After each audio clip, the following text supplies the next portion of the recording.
श्याम श्याम मिलन की बात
सोच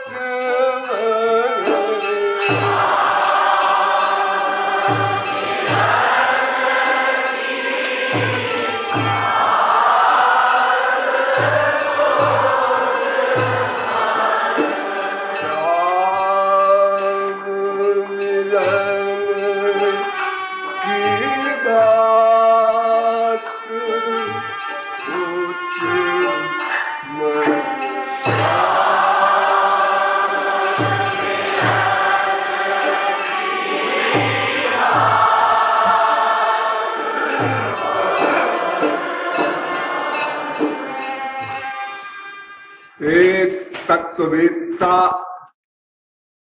अपने मन से कहता है, अरे मन, श्याम मिलन की बात सोच।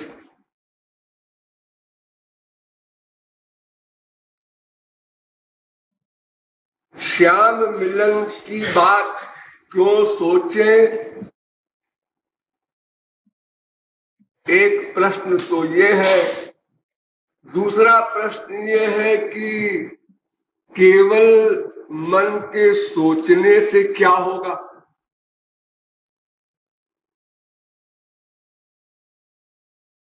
लोग कहते हैं भाई मन मोदक खाने से पेट नहीं भरेगा, केवल सोचा करो। इससे संसार में कहीं भी किसी का कोई भी काम नहीं बनता।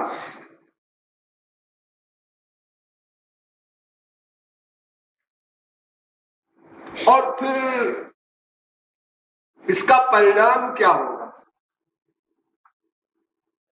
अगर मन श्याम मिलन की बात सोचे तो इसका रिएक्शन क्या होगा? ये सब प्रश्न इस लाइन से उठते हैं।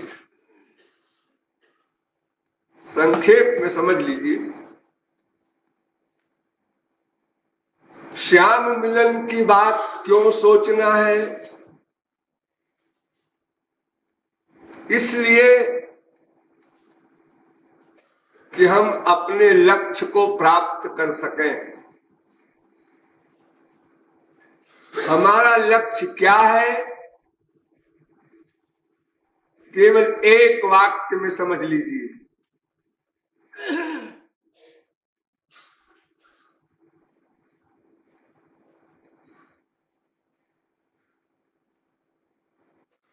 स्वसुख वासना गंधलेश शून्य श्री कृष्णैक सुख तात्पर्यमयी सेवा। प्रत्येक शब्द पर ध्यान दीजिए। स्वसुख वासना शून्य अर्थात अपनी इच्छाओं को, अपने सुख की इच्छाओं को छोड़कर श्री कृष्ण के सुख के लिए ही उनकी सेवा प्राप्त करना। इस वाक्य को मत भूलिएगा भगवत प्राप्ति के बाद।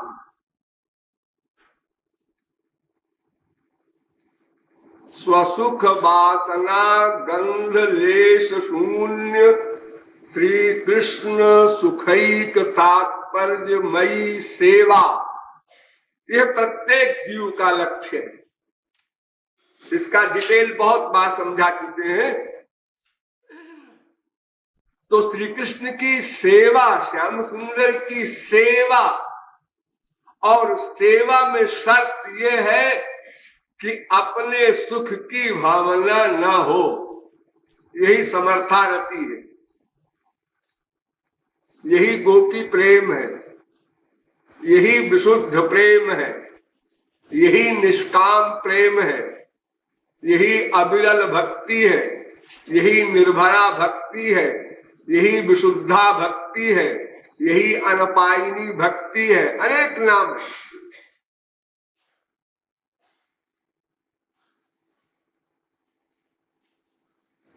अब इसमें अगर हम काट छाट करते हैं, कुछ करेक्शन करते हैं, तो यही करेंगे कि भाई स्वसुख वासना गंध लेश शून्य को मिटा दीजिए।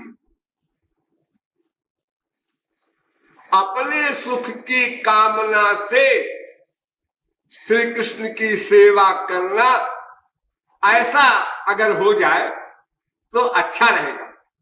सेवा तो हम करेंगे श्री कृष्ण की, लेकिन अपने सुख की कामना से। आप ये शर्त लगा रहे हैं कि अपने सुख की कामना की गंध का लेश मात्र भी न रहे, लेश मात्र भी। दारुक को द्वारिका में श्री कृष्ण को पंखा कर रहा था।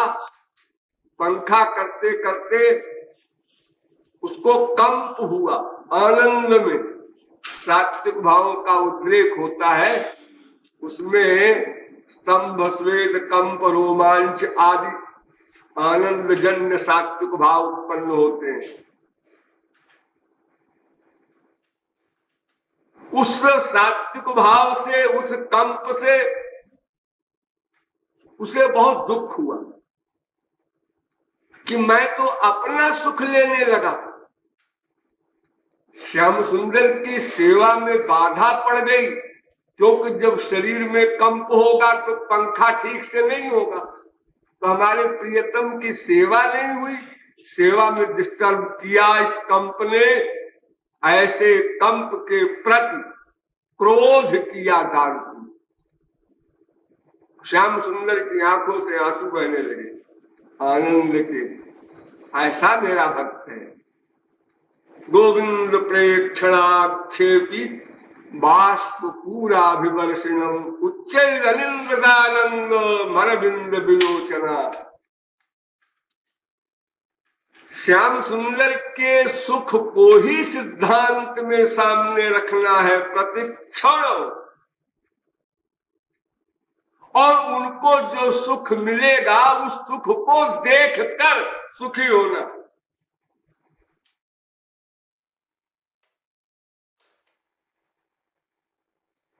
हम लोगों का अनादिकाल का एक स्वभाव है, अपने ही स्वार्थ के लिए प्रत्येक संकल्प, प्रत्येक चिंतन, प्रत्येक चेष्टा, प्रत्येक क्रिया करना, ये हमारा स्वभाव रहा। अनादिकाल से यही स्वभाव रहा एकमात्र।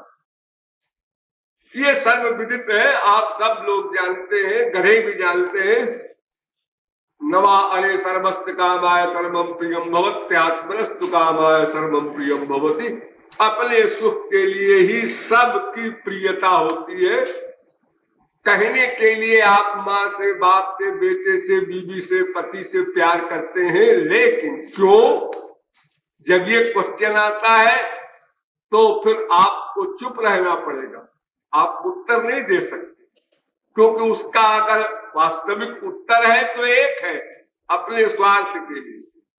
और ये बात अगर माँ बाप बेटा स्त्री पति कोई सुनेंगे तो फिर अकांड कांड खड़ा हो जाएगा कि आप स्वार्थी हैं, अपने स्वार्थ के लिए हमसे प्यार करते हैं। हम तो समझ रहे थे कि आप हमारे लिए प्यार करते हैं, हमारे सुख के लिए। एक सिद्धांत याद रखिए, जब तक जीव को अपना सुख, अपना अर्थात मैं का, मैं माने आत्मा, आत्मा का सुख, अनंत आनंद, अनिर्वचनीय, अपौरुषेय परमानंद, अनलिमिटेड हैप्पीनेस, स्पिरिचुअल, संसारी नहीं, वो जब तक न मिल जाएगा तब तक हमारा मन सोच ही नहीं सकता दूसरे के स्वार्थ का कोई मामला, सोच ही नहीं सकता, स्वप्न में भी एक बार भी।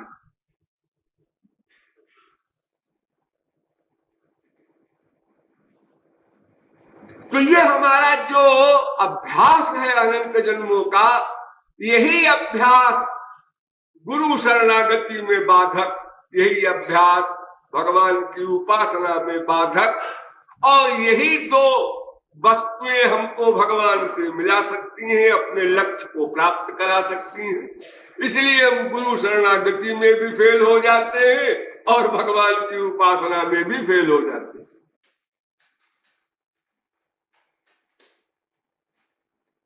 शरणागति में केवल एक यही बाधा है, वो ऐसी प्रैक्टिस, ऐसी आदत बन गई है कि जरा भी असावधान हुआ कि वो आ गया पिछला अभ्यास।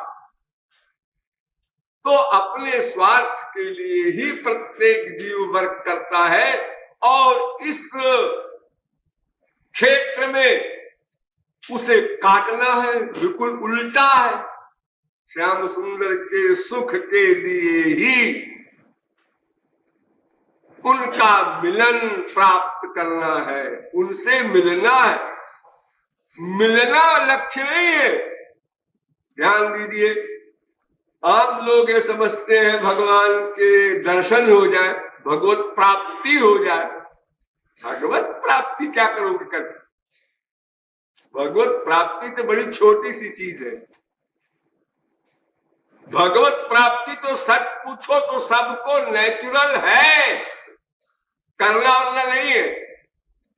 यह आत्मनिष्ठत वेद का चैलेंज है कि प्रत्येक आत्मा में परमात्मा रहता है। आत्मनि योग क्षरे तिष्ठन,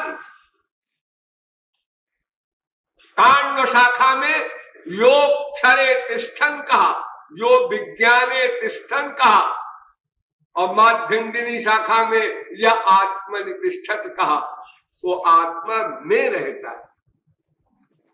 यह आत्मान मंत्रो यमयति खाली रहते ही नहीं है, आत्मा को चेतनत्व प्रदान करता है, शक्ति प्रदान करता है। उसकी शक्ति से ही फिर ये अंतःकरण और इंद्रियां वर्क करती हैं। जो आप देखते हैं, सुनते हैं, सूंघते हैं, रस लेते हैं, स्पर्श करते हैं, सोचते हैं, डिसीजन लेते हैं, ये जितने वर्क आप लोग करते हैं, ये सब उस परमात्मा की शक्ति से होता है। यहां तक कि जो आप लोग स्वप्न देखते हैं, वो भी परमात्मा के द्वारा होता है। ये स्वप्न में जो जो संकल्प आप करते हैं, नींद में, सपने में, ये जीव संकल्प करने की शक्ति नहीं रखता है। सत्य संकल्प ये भगवान में ही एकमात्र शक्ति है। और जब आप गहरी नींद में सोते हैं, तब भी वही आत्मा में रहने वाला परमात्मा आत्मा का आलिंगन करता है, जिसे आप कहते हैं बड़े सुख से सोया न किंचिदहम वेदिशम। तो परमात्मा की प्राप्ति तो ऑलरेडी है ही है सबको, सर्वव्यापक भी है, वैसे भी है। आपकी इंद्रियों में, मन में, बुद्धि में, आत्मा में, सर्वत्र आयतदात्मिदग्भम सर्वम वेद कहता है। वो तो ओतश्च प्रोतश्च वेद कहता है। जैसे दूध में घी व्याप्त है, जैसे तिल में तेल व्याप्त है, ऐसे ही वो सर्वत्र व्याप्त है और आप में भी व्याप्त है। तो प्राप्त को क्या प्राप्त करना है? तो भगवत प्राप्ति आपकी कोई बड़ी चीज नहीं है, वो तो है ही है। और अगर आप कहें कि उसकी अनुभूति नहीं हो रही है, ऐसी प्राप्ति हम चाहते हैं, तो ठीक है, लेकिन वो भी कोई बड़ी चीज नहीं। आप लोगों ने रामायण को पढ़ा होगा, गीता पढ़ा होगा, भागवत पढ़ा होगा।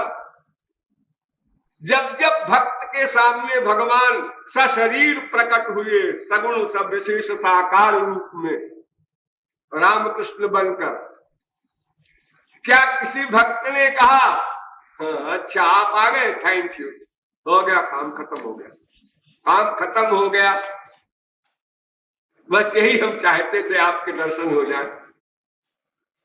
दर्शन चाहते थे। दर्शन का दो एम हो सकता है, या तो वो छुट्टी चाहता है दुखों से, और या तो सेवा चाहता है।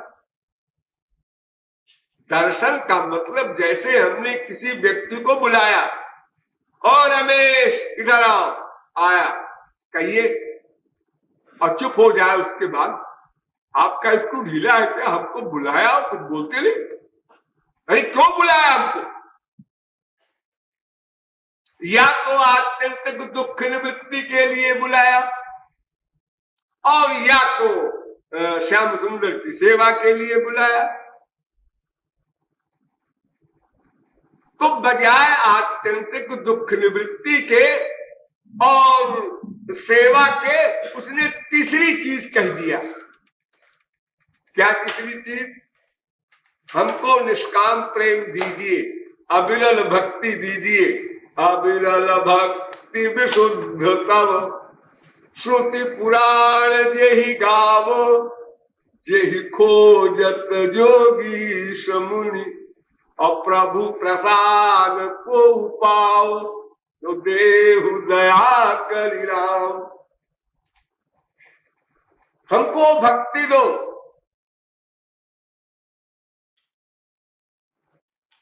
क्या करोगे भक्ति लेके?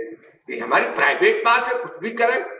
अब आप दर्शन दिए हैं, आए हैं, और आप पूछते हैं काम बताओ, क्यों बुलाया हमको? तो बता रहा हूं, भक्ति दीजिए। हम क्या करेंगे भक्ति से? इससे आपसे क्या मतलब? आपको सामान देने से मतलब। हमारी बात है तो हम भक्ति का क्या उपयोग करेंगे? तो भक्ति शब्द का अर्थ ही है सेवा का सामान। भज सेवायाम धातु होती है संस्कृत में, उसी से भक्ति शब्द बनता है।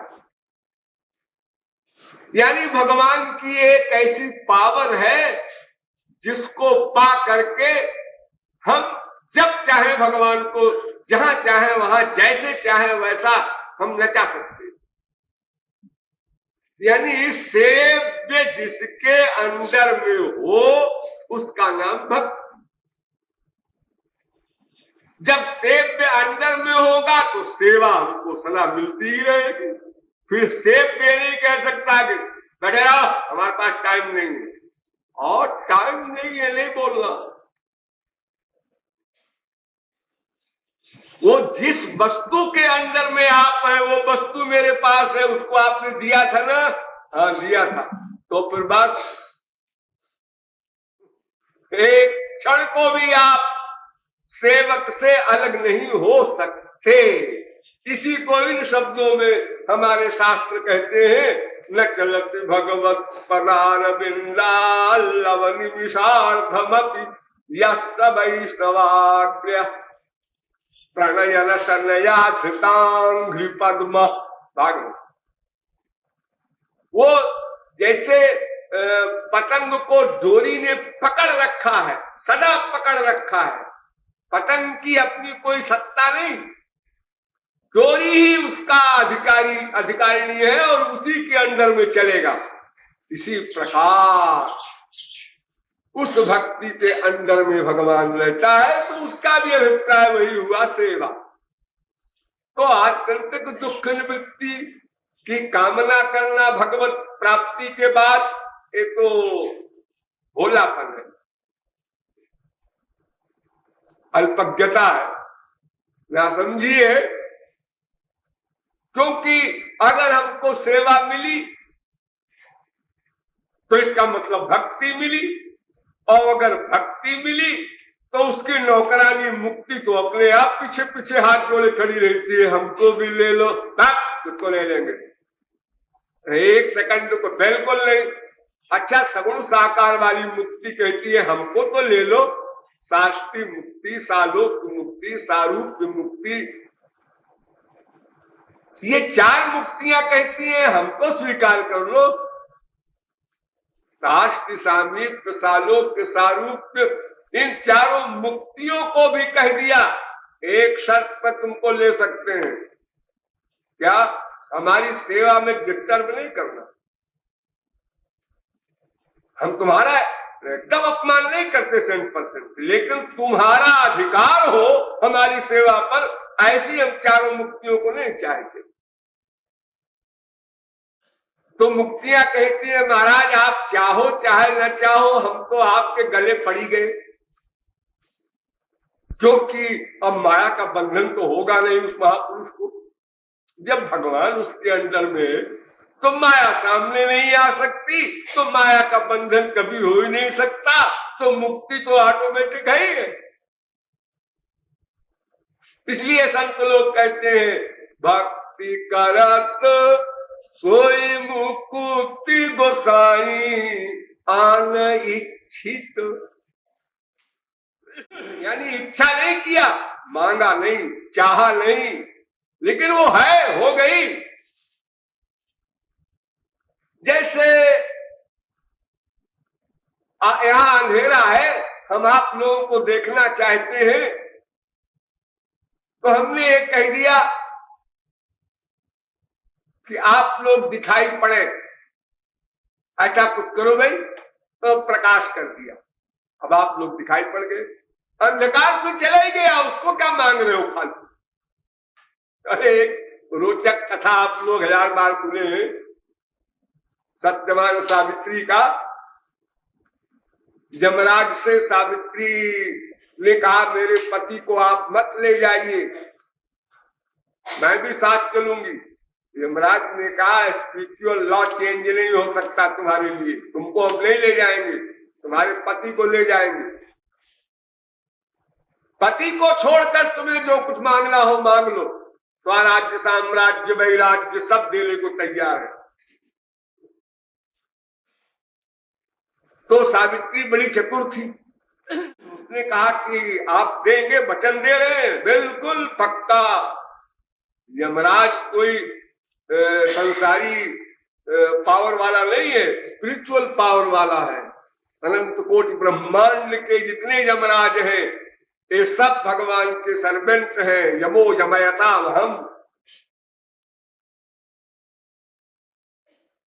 तो सावित्री ने कहा तो फिर ठीक है, मेरे 100 बच्चे हो, 100 लड़के हो, लड़के।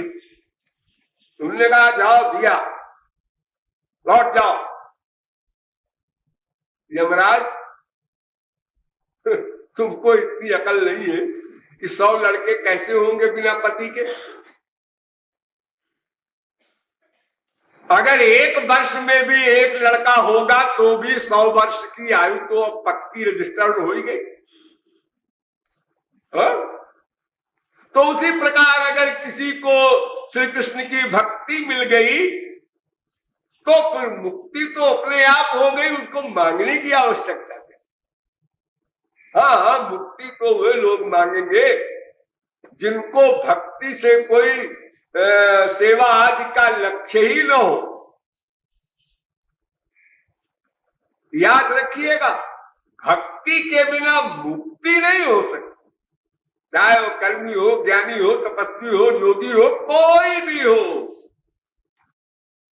साधक सिद्ध विमुक्त उदासी, कवि कोविद कृतज्ञ सन्यासी, योगी सूर सुतापस ज्ञानी, अधर्म निरत पंडित विज्ञानी, ताराई न बिनु से मम स्वामी, राम नमामि नमामि नमामि।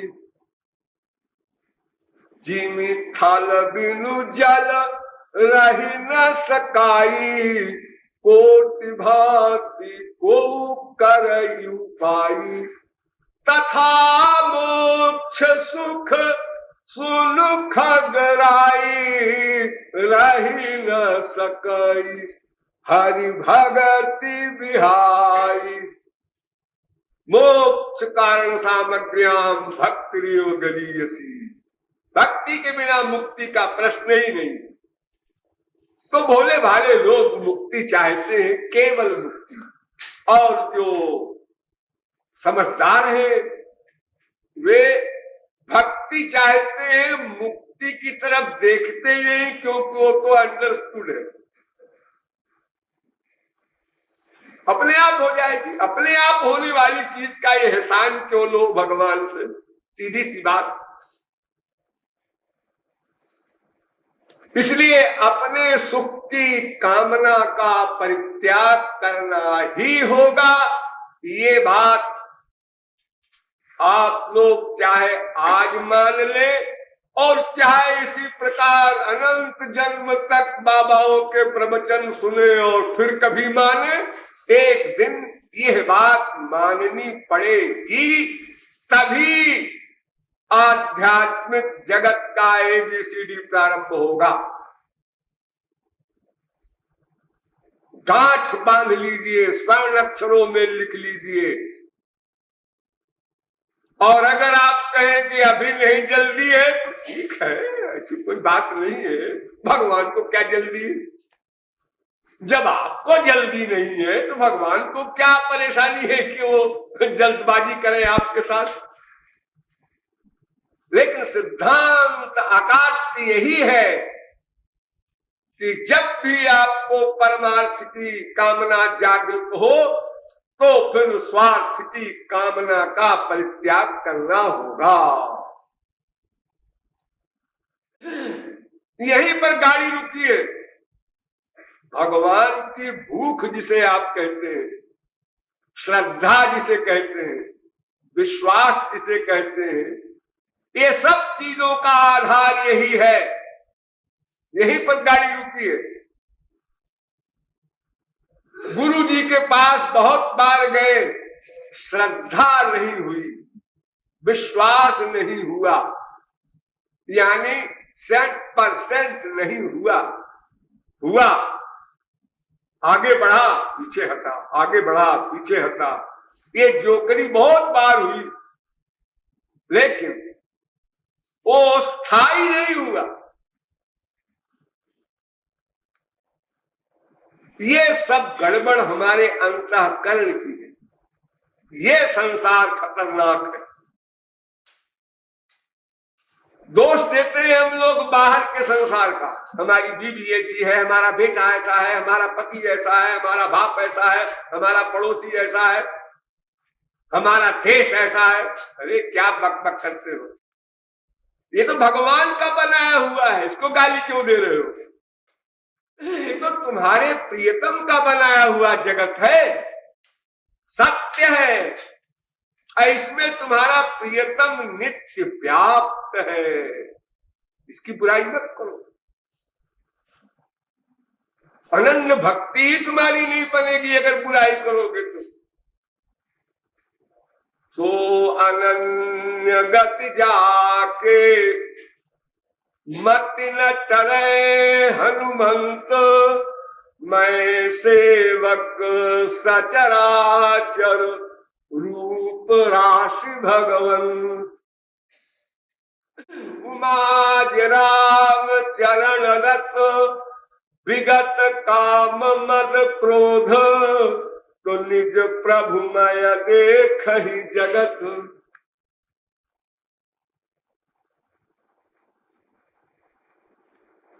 सर्वभूतेषु जब पश्येत भगवत भावमात्मनः, वो भागवतोत्तम है। संसार को भगवान का बनाया हुआ है, इसके प्रति तुम्हारी क्यों दुर्भावना हो रही है? ये मिथ्या भी नहीं है और ये खराब भी नहीं है और ये तुम्हारा कुछ बिगाड़ भी नहीं रही है। ये सृष्टि, ये तो तुम्हारी हितैषिणी है सृष्टि। तुम्हारे शरीर को चलाने के लिए संसार भगवान ने बनाया, इतनी कृपा की और तुम उसकी बुराई करते हो। जैसे तुम्हारा शरीर है, ये पास वाला तुम्हारा संसार है, इसके बिना काम नहीं चलेगा। ऐसे ही शरीर को चलाने के लिए बाहर का संसार है, आत्मा के लिए शरीर आवश्यक। ध्यान दो, आत्मा के लिए शरीर आवश्यक, शरीर के लिए संसार आवश्यक। ये सब तो हेल्पर है तुम्हारे। एक संसार और है, उस पर क्रोध करो, यानी उससे तुमको सावधान होना है। वो असली संसार है। वो कहां है? वो अंदर है, अंतःकरण में है, आत्मा में नहीं, अंतःकरण में। शरीर में नहीं, अंतःकरण में। आत्मा और शरीर के बीच का वो स्थान है, वो पर्सनैलिटी है, अंतःकरण। वो कोई मोटी स्थूल वस्तु नहीं, सूक्ष्म अंतःकरण। कभी आप लोग खोपड़ी खुजालते हैं, कभी हृदय में हाथ रखते हैं, कोई कष्ट वगैरह होता है, ये जो आपको भीतर कोई फीलिंग होती है, सोचने विचारने, फील करने, सुख दुख भोगने आदि की, वो अंतःकरण है, मन कहते हैं उसी को। वो मन में संसार जो है, बस वही संसार भयानक खतरनाक, उसी ने बिगाड़ा है तुम्हारा अनंत पूर्व काल। वो क्या है? यही, बस यही। क्या? कि तुमने स्वार्थ से ही नाता रखा और स्व को समझा शरीर। बस स्व माने आत्मा, लेकिन आपने क्या लगाया? स्व माने शरीर। पहली मिस्टेक। अब जब ये मिस्टेक हो गई तो स्व का जो अर्थ है, स्व का जो मतलब है, वो भी बदल गया। आत्मा का मतलब परमात्मा से था, वो आप लगा ही नहीं सकते अर्थ, क्योंकि आपने स्व का अर्थ लगाया है शरीर। तो शरीर का मतलब संसार से हल होगा, इसलिए आप संसार की ओर भाग पड़े, बिना सोचे विचारे भागते चले जा रहे हैं। कोई महापुरुष आया, तुलसी सूर मीरा कबीर नानक तुकाराम। अरे सुनो भाई, ठहरो, कहाँ जा रहे हो? मेरे पास टाइम नहीं सुनने का, जल्दी पहुंचना है। कहाँ? आनंद नगर। अरे तो आनंद नगर इधर कहाँ है मूर्खानंद? अरे तुम्हारे शरीर के फिर 2-4 आदमी बकबक करे वो हम सुने, या करोड़ों भाग रहे हैं वो सुने? जिस साइड में करोड़ों भाग रहे हैं और करोड़ों कह रहे हैं इधर आनंद है, निश्चित है, बस वही सही होगा। ये 2-4 व्यक्ति जो बोलते हैं तुलसी सूर मीरा कबीर, इनकी बात क्या सुने? ये तो कुछ ढीला है।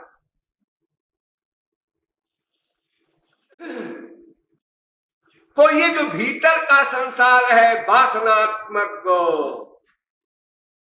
जहां हम संसार की वासना बनाते हैं, वासना शब्द में संसार जोड़ देना, खाली वासना नहीं, यही अंतःकरण भगवान की सेवा की वासना बनाएगा और यही अंतःकरण आपको परमहंसों से आगे ले जाएगा। उसकी बुराई न करो अंतःकरण।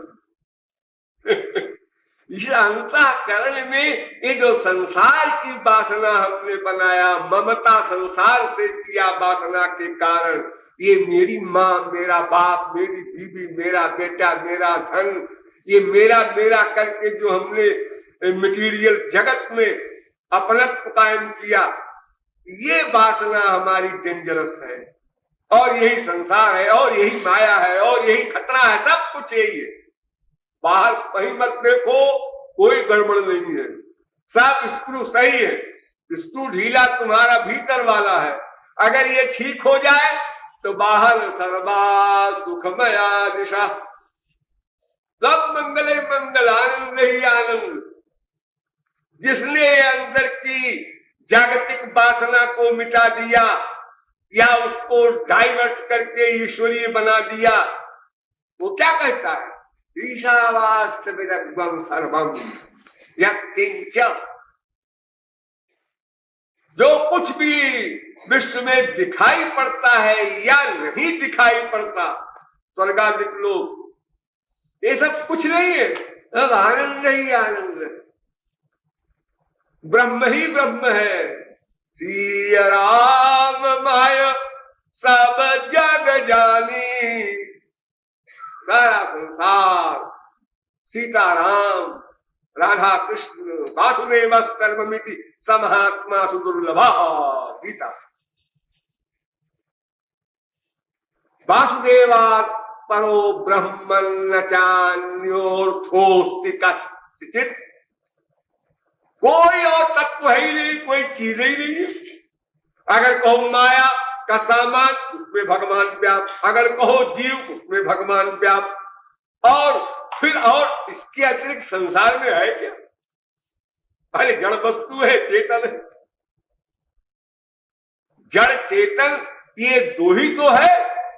विज्ञानम चा विज्ञानम च, इसी को वेद कहता है कि स्वयं भगवान ही संसार बना। सो कामयत, फिर सा तपो तप्यत, और तपश्चर्या उसकी यही, यस्य ज्ञानमयं तपः।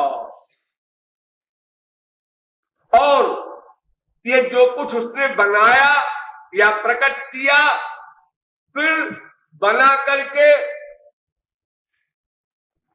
तदेवानुप्राविशत्, उसमें प्रविष्ट हो गया। ध्यान दीजिए, ये जीव कितना सूक्ष्म है, इसकी कोई परिभाषा नहीं कर सका अब तक, वेद ने भी नहीं किया, हो ही नहीं सकती। वेद की परिभाषा जरा आप सुनिए, हंसेंगे। अणु, अणु प्रमाणात्, अणु, अरे अणु माने क्या होता है जी? अणु माने सूक्ष्म, सूक्ष्म, अरे सूक्ष्म तो तमाम वस्तुएं हैं। ये कैसा सूक्ष्म है जीव कि इतने जीव मर रहे हैं, हजारों घेरे हुए हैं, किधर से चला गया कोई नहीं देखता। ऐसा कैसा सूक्ष्म? छोटी सी लाइट भी अगर कहीं जाती हो अंधेरे में तो दिखाई पड़ती है, ये लाइट जा रही है, ये लाइट जा रही है। और इतने विश्व के वैज्ञानिक, इतने स्पिरिचुअल मैन, ईश्वर को मानने वाले, सबने देखना चाहा कभी तो वो जीव दिखाई पड़ जाए। एष आत्मा निष्क्रामति चक्षुषो वा मूर्धनो वा, आंख से, कहीं मुख से, कहीं कान से, और बड़े बड़े महापुरुषों के सिर से ये जो आत्मा निकलती है तो ये कहीं दिखाई नहीं पड़ती। शीशे में बंद कर दिया वैज्ञानिकों ने कि शीशे से निकलेगी तब तो दिखाई पड़ेगी, इतनी सूक्ष्म है कि दिखाई नहीं पड़ती। तो वेद ने परिभाषा लिखी, बालाग्र शतभागस्य शतधा कल्पितस्य च भागो जीवस्य विज्ञेय सचानन्त्याय कल्पते। वेद कहता है ये बाल है ना, आप लोगों के बाल है सिर में, एक बाल लीजिए और एक बाल का जो अगला हिस्सा होता है, उसके 100 टुकड़े कीजिए। अच्छा, कैसे होंगे वाला 100 टुकड़े? आप जैसे भी हो कीजिए, फिर 100 टुकड़े में से एक टुकड़ा लीजिए, फिर उसके 100 टुकड़े कीजिए मोटाई में, तो 100 ही गिन करके, नहीं, सैकड़ों। ये 100 शब्द का अर्थ है वेद में अनंत टुकड़े कीजिए, अनंत। पश्चिम शरदशतम जीवेम शरदशतम, इसका मतलब ये नहीं है कि 100 वर्ष कुल जीने की कल्पना मांग रहा है सतयुग में कोई साधक। वहां तो लाखों करोड़ों वर्ष की उम्र ऑलरेडी होती ही थी। ये 100 वर्ष, ये जो आप लोगों का वर्ष है 360 दिन का, 65 दिन का, ये तो अभी अभी का है, कलयुग का। तो 100 वर्ष की उम्र किसी किसी की होती है। प्राचीन काल में तो करोड़ों वर्ष की उम्र हुआ करती थी। तो शतम माने अनंत। ऐसा कोई सूक्ष्म है जीव और उसमें व्याप्त होना है ब्रह्म को, ध्यान दीजिए। तो जो व्याप्त होगा वो जिसमें व्याप्त होगा उससे भी सूक्ष्म होगा, कभी तो घुसेगा उसमें। व्याप्त होने वाला और सूक्ष्म होगा, इसलिए वेद में कहा सूक्ष्माच, ये जीव है, सूक्ष्माच तत्सूक्ष्मतरम। जीव भी सूक्ष्म, भगवान भी सूक्ष्म, लेकिन भगवान सूक्ष्मतर है। ये तर शब्द संस्कृत में जो आता है, दो में जो बड़ा हो, जिसको हमारे इंग्लिश में कहते हैं बेटर, यानी एक सूक्ष्म एक सूक्ष्म, इन दोनों में जो ज्यादा सूक्ष्म हो उसका नाम सूक्ष्मतर, और जब कई सूक्ष्म हो तो सबसे ज्यादा जो सूक्ष्म हो उसका नाम होता है सूक्ष्मतम। एक तरफ प्रत्यय होता है, एक ढकमक प्रत्यय होता है। जो भगवान ने गीता में कहा है सर्वगुह्यतमं भूय, मेरे वचन तो गुह्य भी है, गुह्यतर भी है, गुह्यतम भी है, लेकिन ये मैं गुह्यतम कह रहा हूं, यानी इसके आगे और कोई गुप्त मत नहीं है। लेकिन जहां दो ही पर्सनैलिटी है, एक जीव एक ब्रह्म, द्वासुपर्णा सौजा सखाया, वेद कहता है, तीसरा कोई है ही नहीं। तीसरी अगर कोई चीज है तो माया है, वो जड़ है, वो चेतन ही नहीं है, प्रश्न ही नहीं उसका। तो इन दोनों में सूक्ष्मतरम विभाति, वो व्याप्त होने वाला ब्रह्म और भी सूक्ष्म। और फिर वही सत्य कच्चा भवत निरुक्तम चा निरुक्तम चा निलयनम चा निलयनम च विज्ञानम चा विज्ञानम च और सत्यम अभवत। ध्यान दो, सत्यम अभवत। ये सब संसार जो बनाया भगवान ने वो सत्यम अभवत, मिथ्या भवत नहीं कहा मैंने, सब सत्य है। अरे भगवान ही बना है, इसमें असत्य क्या होगा? इसलिए बाहरी संसार को नमस्कार करो, उसके पर दुर्भावना मत लाओ, अपने मन की वासना का तिरस्कार करो। सारी गड़बड़ी उसकी है। ये भीतर के संसार को समाप्त करना है, लेकिन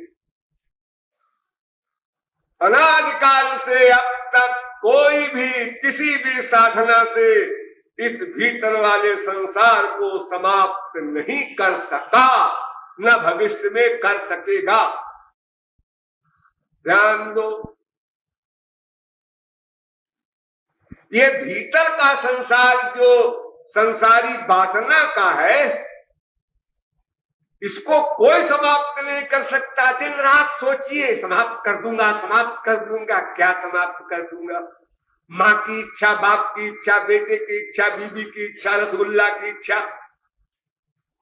ये जितनी बार तुम सोचोगे ना कि रसगुल्ला की इच्छा समाप्त कर दूं, उतनी बार रसगुल्ले की याद आएगी और इच्छा बढ़ेगी।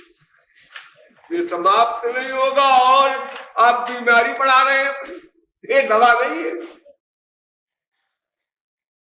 जैसे आप किसी प्यारे का चिंतन करते हैं, प्यार जिसका आप जिससे हो, माँ बाप बेटा कोई, वैसे ही दुश्मनी में दुश्मन का भी चिंतन आप करते हैं। मैं उसकी शक्ल नहीं देखूंगा, उसकी किसकी? उसकी। वो याद आई हो, आया अंतःकरण में, अंतःकरण में ना ऐसा करना है ना, आप ला रहे हो। ये वासना अनादिकालीन है और इसकी जननी है माया, और माया पर प्रभाव किसी भी पावर का नहीं हो सकता, केवल भगवान का, केवल भगवान का।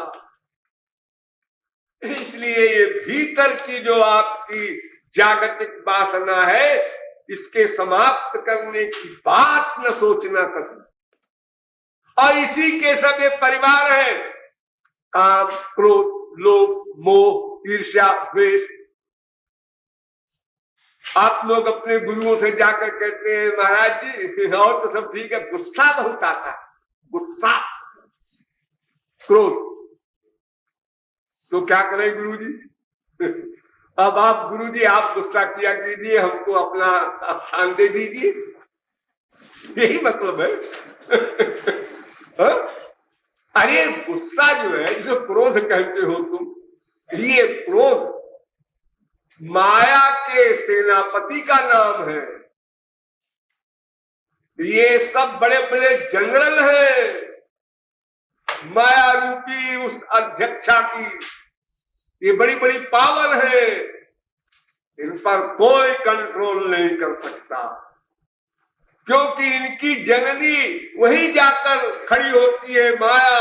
और माया ऐसी है, शिव चतुरानन देखी डराही, अपर जीव के ही लेखे वाही।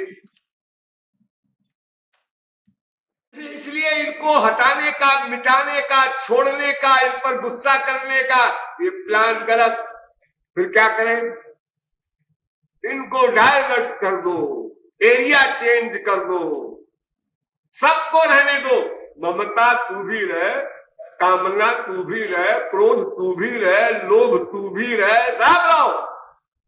किसी से दुश्मनी नहीं, किसी पर गुस्सा नहीं।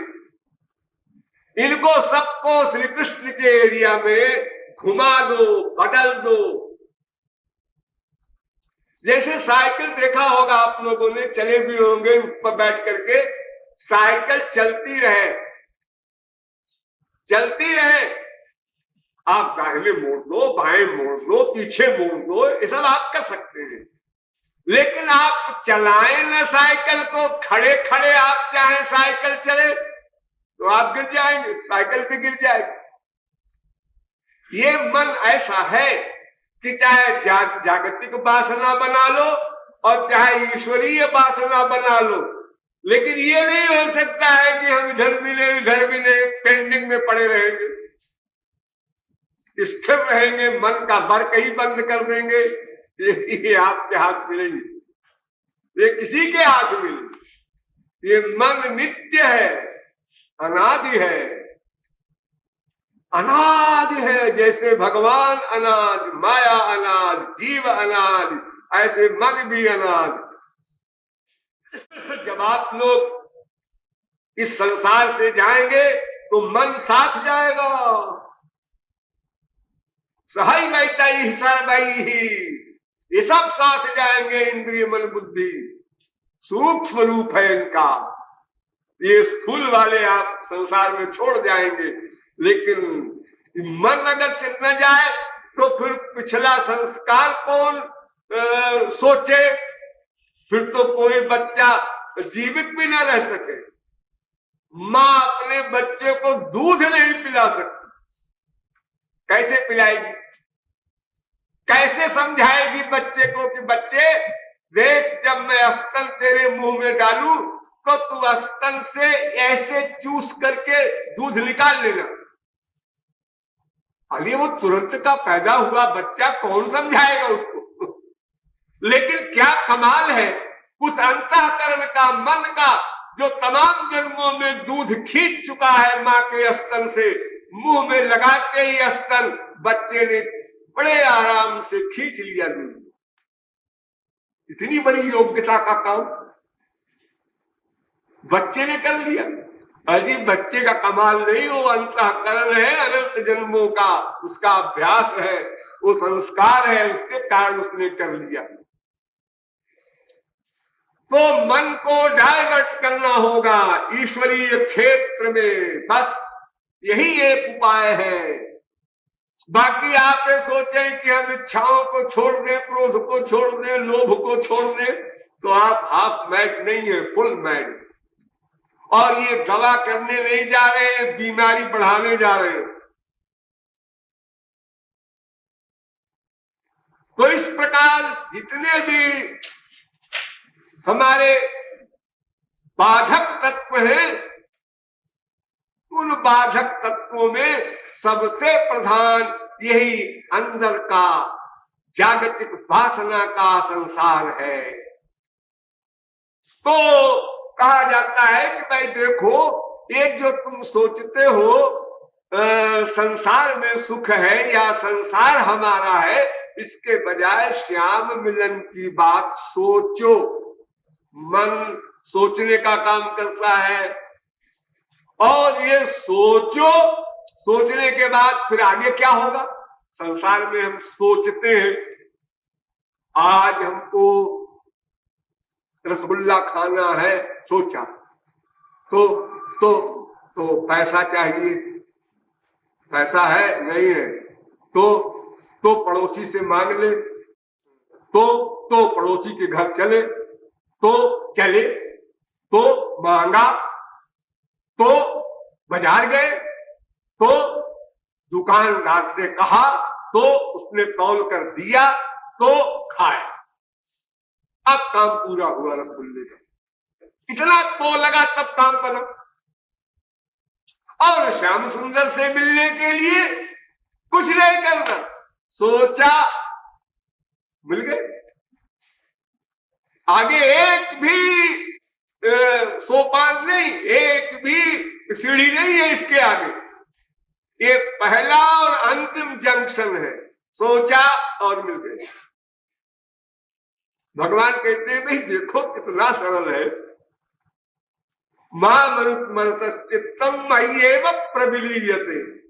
अरे मेरा चिंतन करो, मुझे सोचो, बस मैं आ गया। सोचने भर की देर है। अब आपने 1% सोचा तो 1% पास आ गए। आपने 50% सोचा, 50% पास आ गए।